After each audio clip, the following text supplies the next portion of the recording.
시청자 여러분 안녕하십니까. 지금부터 전욱현의 안보정론을 시작하겠습니다.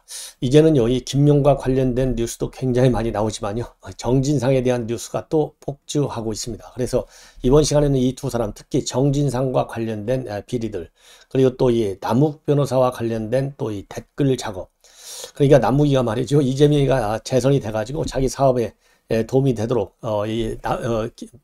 이재명한테 로비하려고 이재명이 재선을 위한 댓글 작업을 지시했다라는 지금 보도가 나오고 있습니다.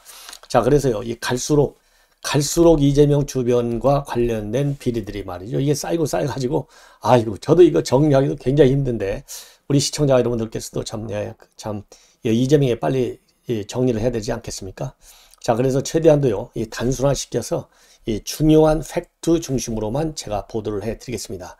저는 뭐 이 머릿속에야 샅샅이 뭐 이 가지까지 다 알아야만이 이 큰 기둥도 알게 되고 또 논평을 정확하게 할 수 있고 사안의 이 전망도 평가를 할 수 있겠지만은, 여러분들께서는 이 전체적인 전국의 흐름을 파악하시는데 얼마나 이재명이가 나쁜 사람인지, 그리고 이재명이는 어떤 처리를 받아야 될 것인지를 판단하는데, 그래서 전국이 어떻게 앞으로 크게 바뀌어서 2024년 총선과 2017년도 대선에서는 우리가 어떤 방향으로 이 국가를 끌고 갈 사람을 선택해야 되는지, 이런 큰 그림을 그리는데 도움이 되는 그런 방송이 될 수 있도록 선택과 집중을 해서 제가 보도를 해 드릴 예정으로 있습니다.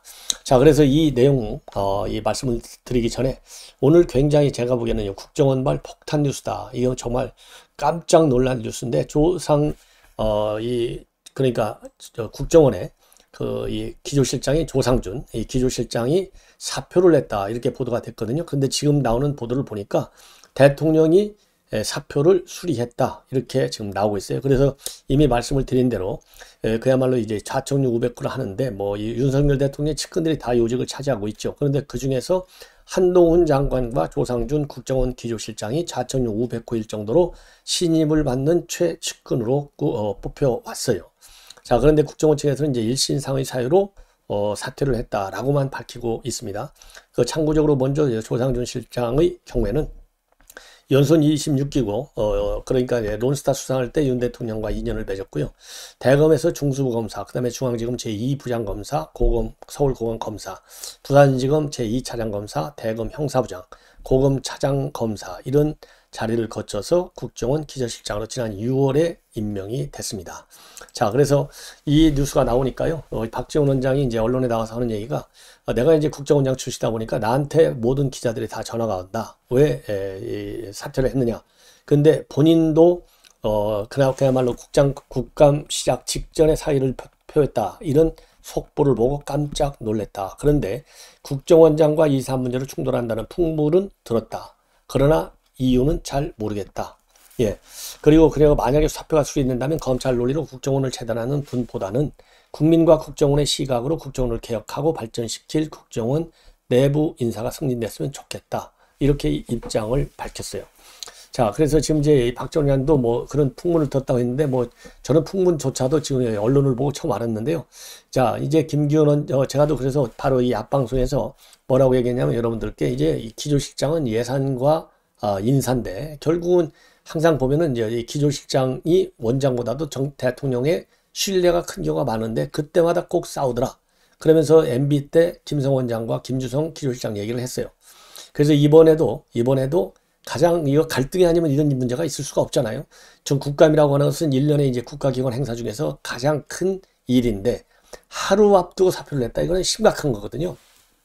심각한 원장과의 갈등 이외에는 사표를 설명할 방안이 없어요. 이 상식적으로 볼 때도, 정보가 없이도. 자, 그러면 국정원 기조실장은 뭘 하는 자리냐? 국가정보원의 예산과 인사 문제에 대해서는 국정원장 다음으로 실권자예요. 그러면 인사 문제로 지금 이제 충돌한다, 이렇게밖에 볼 수가 없어요. 예, 지금 뭐 예산 문제 갖고 싸울 형편은 안 되잖아요. 들어간 지 얼마 되지도 않는데. 그래서 국정원이 쭉 인사를 이제 정부가 들었으니까 새로운 정부 코드에 맞는 인사를 할 거 아니겠습니까? 그래서 인사 문제로 충돌한다, 이러한 이 박지원 원장의 이 발언, 이거는 사실 가능성이 굉장히 크다, 이렇게 일단 평가를 하고요.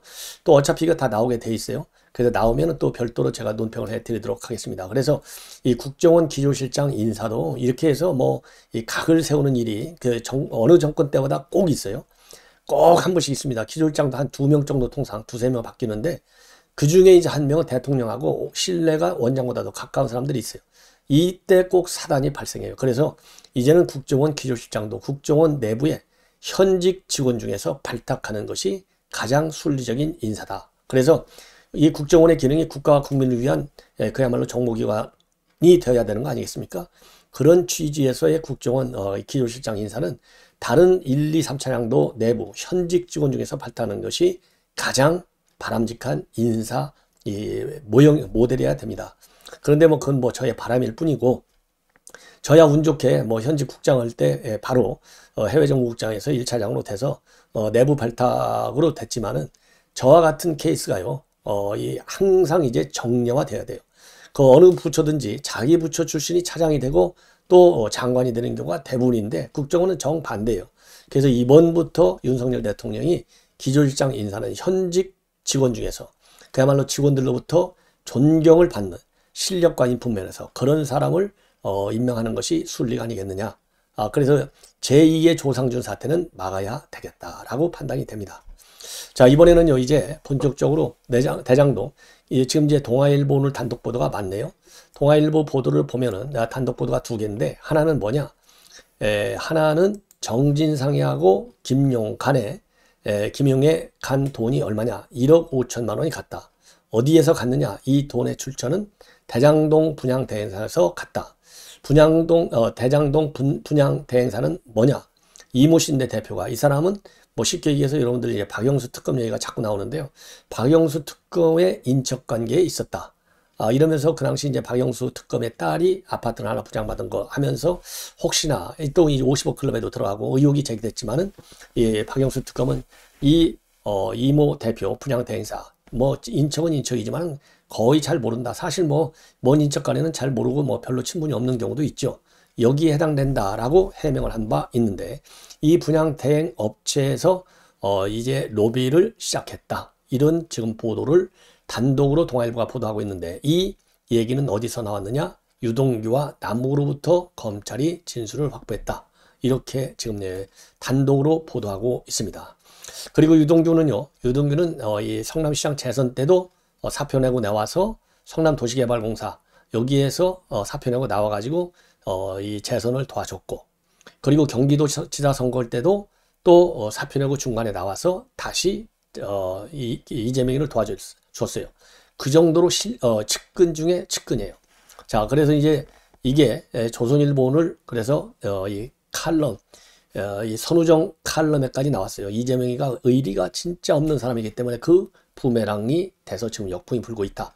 이런 취지의 칼럼까지 나왔습니다. 그러면 이 돈이, 즉 대장동에서 분양 대행사를 했던 이 회사, 분양업체 이모 대표로부터 나온 돈이 결국은 김용과 정지상한테 1억 5천만 원이 넘어갔다. 이 얘기의 흐름을 여러분께 말씀을 드렸는데 이것도 아주 복잡합니다. 자, 쉽게 얘기해서 이 이모 대표가, 분양 대행업체 이모 대표가 누구한테 12억 원을 줬느냐? 남욱한테 12억 원을 줍니다. 그러면 남욱이가 이 돈을 김만배를 경유해서, 그리고 유동규를 경유해서 김용과 정진상한테 흘러가요. 그런데 남욱이는 김만배한테 이 받은 돈 12억 중에 8억만 넘깁니다. 그리고 김만배는 받은 8억 중에서 3억 6천만 유동규한테 넘깁니다. 그리고 유동규는 이 돈 중에서 1억은 김용한테 주고, 그리고 5천만 원은 정진상한테 줘요. 주는 시점은 2014년도 5월에서 9월경에 이 돈을 이 대표가 남욱한테 주는 겁니다. 그래서 이 시기에 받은 돈을 갖다가 김만배, 그 다음에 유동규 거쳐서 누구한테로 가느냐? 이게 김용과 정진상한테 가는 거예요. 그래서 그동안에 김용한테 그러니까 금년이죠. 그러니까 이 시기적으로 보면 이제 물론 작년인데, 작년 이제 4월에서 8월까지 김용한테 8억 4,700만 원을 줬다 이렇게 돼 있잖아요. 근데 이 돈은 2014년도 경에 준 돈이에요. 2014년도 지방선거 직전에 준 돈으로 그렇게 알려지고 있어요. 자, 그래서 이제 이 내용을 자세하게 말씀을 드리면 지금 말씀드린 대로 지금 이제 유동규를 거쳐서 1억하고 5천만 원을 넘어갔다. 이게 이제 단독 보도 내용인데요. 이 분양업체 이모 씨의 경우에는 본래 12억만 넘긴 것, 나무한테 주기는 12억을 줬지만은 이 A사는 2014년도 5월에서 9월 사이에, 그러니까 2014년도 6월 지방선거 전후에 총 22억 원을 나무한테 전달했다. 이렇게 밝히고 있어요. 예. 그러니까 이제 나무기가 남은 돈은 어떻게 또 썼는지 이것도 관전 포인트가 우리가 이제 관심을 갖고 지켜봐야 하는 대목입니다. 자, 그러면 유동규는 이재명을 도와주기 위해서 말이죠. 2014년도 4월에 이 자기가 김용하고 그다음에 나무한테 정진상하고 김용한테 돈을 줄 무렵에 공사에서 사퇴를 하게 됩니다. 이 사퇴하게 된 것은 바로 이재명의 이 재선을 위해서 사표를 내고 나올 정도로 그렇게 측근 중에 측근이에요. 예. 자, 그렇게 해서 이제 선거운동을 해주고 그리고 재선이 딱 되니까 다시 유동규는 이제 또 공직을 맡게 되는 것이죠. 죄송합니다. 그리고 말이죠.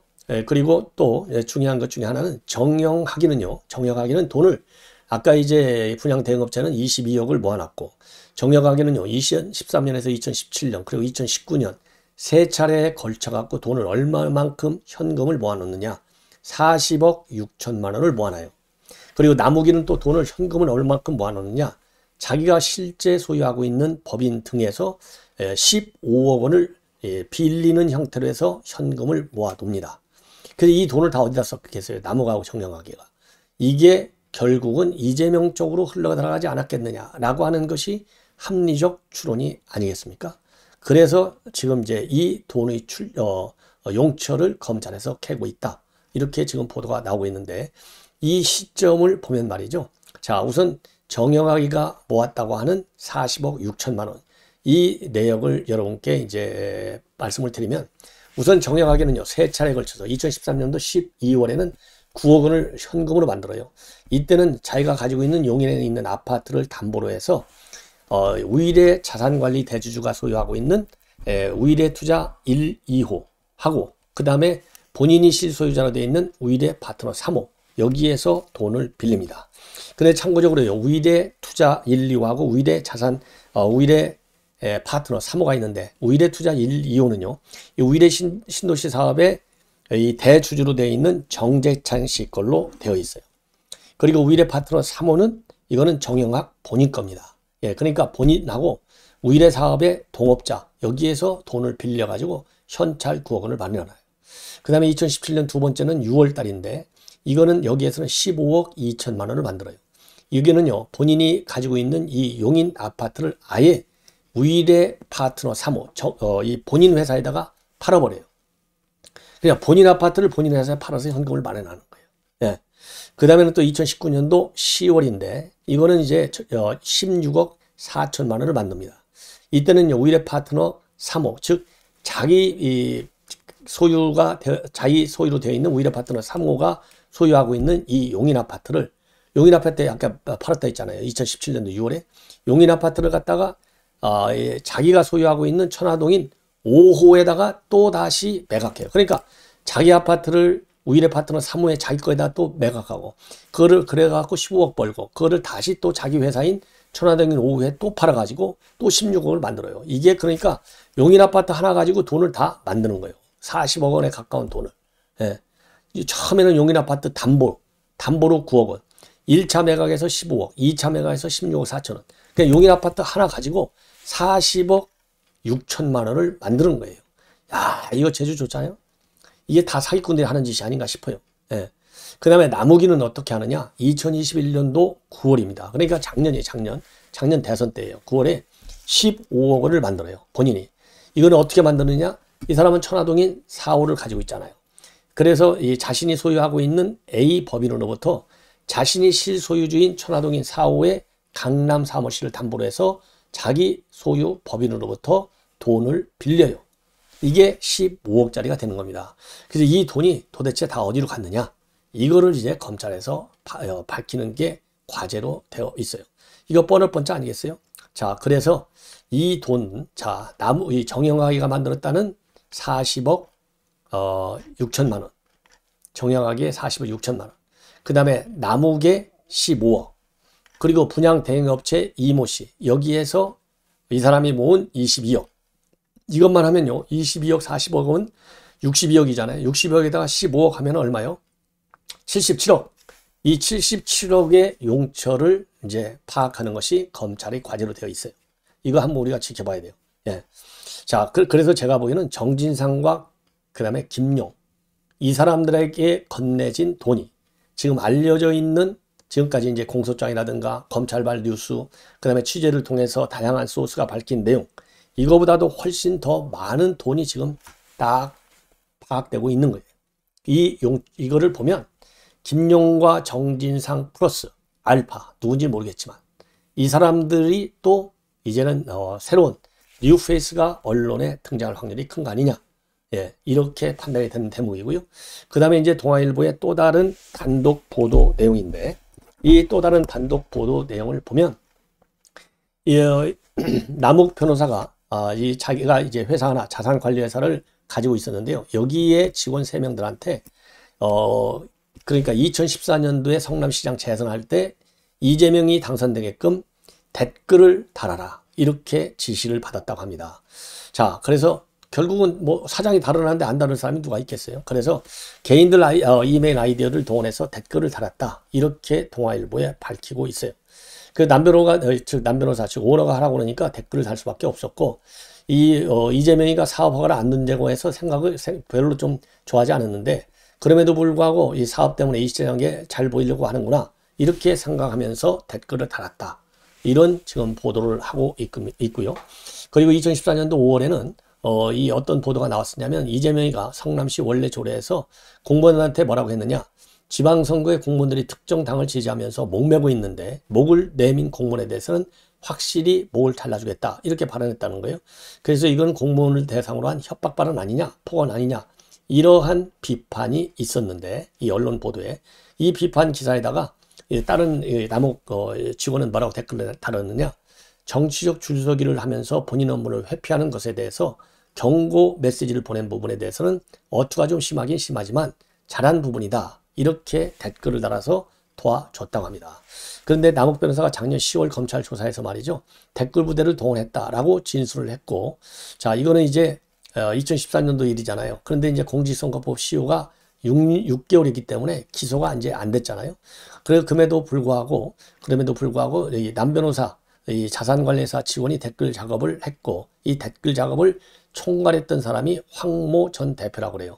그래서 지금 검찰에서는 이런 사람들을 참고인 신문으로 불러서 댓글 달게 된 경위를 확인한 것으로 알려지고 있어서요. 자, 제가 보기에는 이게 법률상 시효는 끝났다 하더라도 그 사실관계는 밝혀야 될 것 아니겠느냐. 이렇게 생각이 들어요. 자, 이번에는 말이죠. 이건 조선일보 보도 내용입니다. 자, 지금 정진상이는 최근에 정무조정실장으로 임명이 돼가지고 아주 고위직에 고위직. 예, 그러다 보니까 당내에서도 아니 뭐 이거 범죄인인데 이런 사람을 왜 당에서 봉급까지 줘가면서 이 요직에 앉히느냐. 이런 불만도 많이 나오고 있는데, 자, 이 조선일보 보도의 핵심은 뭡니까? 이렇게 실세인데, 실세 중에 실세. 그리고 지금 현재 연일 출국 금지됐다. 그리고 4가지 핵심 의혹, 뭐 성남 훅볼 사건, 그 다음에 전화위 벌이라고 한 증거인멸 사건, 그 다음에 또 술 대접받은 사건 등등 이 건수가 한 5개나 되는데, 이러한 실세 지금 언론에 제대로 보도가 잡히지 않고 있다. 카메라에 단 한 번도 제대로 사진이 찍히고 있지 않다. 이런 취지의 보도가 있어요.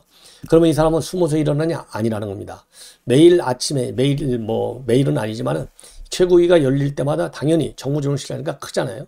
그러니까 이제 참여를 하는데, 거기에서도 참석을 하는데도 기자들이 얼굴을 찍지는 안 한다는 거예요. 안 하는 건지 못 하는 건지. 예. 그러다 보니까 안 나온다. 그 안 하는 이유는, 못 하는 이유는 이게 마스크까지 쓰고 있어 갖고요. 그리고 정진상이는 그동안에 이제 뭐 성남시하고 경기도만 근무했잖아요. 근데 중앙지 기자들이 얼굴을 몰라. 얼굴을 몰라서 못 찍는다는 거예요. 마스크까지 써가지고. 그래서 지금 이제 정진상 같은 경우에는 이 천준호 비서실장이 주관하는 회의에도 참석을 하고 있다는 거예요. 그리고 다 보고도 받고 지시도 하고 있고. 그리고 지금 정진상이는 이재명의 일정 그리고 메시지를 담당하고 있다는 겁니다. 자, 그럼에도 불구하고 잘 언론에 잡히지 않은 거 참 이거 신기하죠. 예. 자, 그런데 요즘 이 얼굴 보면 살이 좀 빠진 모습이라서 또 잘 알지 못한다. 그래서 지금까지 정진상과 관련된 의견, 이 보도는요, 이 공항에서 배낭을 메고 있는 사진이 유일하다. 그래서 이재명 측에서는요, 숨길 이유도 없고 숨은 적도 없다. 다만 언론이나 기자들이나 그러니까 이제 의원들이 잘 몰라서 얼굴을 모르기 때문에 그런 거 아니겠느냐. 이러한 얘기가 나오고 있고, 자, 이재명하고는요, 30년간 가까운 관계를 유지해온 아주 측근 중에 측근, 이렇게 보고 있어요. 그래서 지금 민주당 내에서는요, 유동규하고는 다를 것이다. 워낙 이재명과의 관계가 아주 밀접하기 때문에 불지는 않을 것이다. 이렇게 얘기하고 있는데 참고적으로요. 변호사 시절에 사무장서부터 시작해갖고 성남시장 때는 정책실장, 그 다음에 경기지사 할 때는 정책실장, 그리고 민주당 대선 후보일 때는 후보비서실의 부실장, 그리고 지금 당 대표가 돼서는 정무조정실장. 예, 아주 요직의 요직, 측근 중에 측근입니다. 자, 이번에는요. 지금 이제 김의겸이가 어제 불을 질러가지고 지금 민주당에서도 이 김의겸의 리스크가 커지고 있다. 이런 우려가 나오고 있다고 하는데 정성우는 말이죠. 정성우 의원은 민주당 이재명과 연수원 18기 동기이고 굉장히 가깝고 사선 중진 의원이에요. 그래서 김영이 돈 받아먹은 거는 이거는 뭐 돈 받을 리가 없는데 만약 받아먹었다면 개인적으로 받았을 것이다. 벌써 딱 꼬리를 자르고 나선 사람이 정성호입니다. 자, 이 정성호 의원이요. 오늘 언론에 나와가지고 한동훈 장관은 굉장히 똑똑하기 때문에 철저하게 준비 안 하면 당하기가 쉽다. 그리고 또 준비할 때도 사실관계도 정확히 확인하고 또 법적 근거를 갖고 질문을 해야 되는 것이다. 그리고 어제 김의겸이가 얘기한 거 이거는 본인은 뭐 잘 모르기 때문에 또 이 김의겸이도 그렇게 가깝지 않기 때문에 어떻게 해서 됐는지는 이렇게 잘 모르겠고 또 조언을 할 만한 입장은 아니다. 그러면서 이거는 뭐라고 그럴까요? 어제 이거는 김의겸의 실수다. 이렇게 입장을 밝히고 있어요. 자, 그래서 이제는 이 김의겸 리스크에 대해서도 당내에서도 이 비판적인 목소리가 공개적으로 나오고 있는 상황이다. 이런 점을 말씀을 드립니다. 자, 그 다음에는요, 지금 이제 이재명이가 이번에 허위사실 유포와 관련해서 지금 이제 재판에 계류되어 있는데 이와 관련해가지고 말이죠. 이 김문기 처장 유족을 회의하러 갔다. 지금 이렇게 이제 보도가 나오고 있고 채널A에서 본격적으로 이제 단독 어제 보도를 했어요. 자, 그럴 때 이제 이재명 측근이 이제 가서 회의를 하려다가 이제 실패를 했지 않습니까? 그런데 이러한 보도와 관련해서 이재명 측에서는 그거는 이재명하고 아무 관계없어. 왜 갔는지도 모르겠네. 그리고 그 사람은 캠프 사람이 아니고 캠프 외곽 인물이야. 이러한 반응을 보이고 있는데 문제는 뭐냐? 이 대신해서 회의하러 온 사람은 말이죠. 내가 뭐 괜히 사적으로 왔겠느냐. 그건 사적으로 오는 것은 시간 낭비지. 딱 그러면서 지금 이제 정진상이라든가 이런 사람들은 다 언론에 타깃이 됐고 이거 너무나 다 알려져 있어서 그 사람들은 잘 못 오고 대신에 내가 온 것이다. 왜? 진심을 듣고 진심을 전하는 것이 필요하다고 생각해서 내가 왔다. 이렇게 밝혔어요. 예. 그러니까 그래서 이제 뭐라고 그럴까요? 유족에서도 그러면은 캠프 대표로 온 것처럼 이렇게 받아들이겠다. 이러한 말을 한 거예요. 예. 그러고서 이제 다 의논하고 왔다. 이렇게까지 얘기하고 개인적으로 했다고 한다면 이건 시간 낭비고 만날 필요도 없는 거 아니냐. 그럼에도 불구하고 이재명은 뭐냐. 외곽인물이고 전혀 이재명하고는 관계가 없이 거기 왜 갔는지 모르겠다. 그래서 또 한 번 다시 지금 김문기 때문에 허위사실 유포로 해서 지금 재판에 계류되어 있는데도 불구하고 또 이 회유 작전에 나섰다는 걸 부인하고 있는 이재명. 이거 밑도 끝도 없어요. 어디서 거짓말이 시작돼서 어디서 거짓말이 끝날지 끝나지 않는 거짓말 이 공연을 계속하고 있는 이재명. 제대로 이번에 법의 심판을 받아야 되는 것이 결론이 아니겠습니까? 자, 이렇게 해서 본 방송은 마치겠습니다. 시청자 여러분들께서 알람을 설정해서 많이 시청해 주시면 대단히 고맙겠습니다. 감사합니다.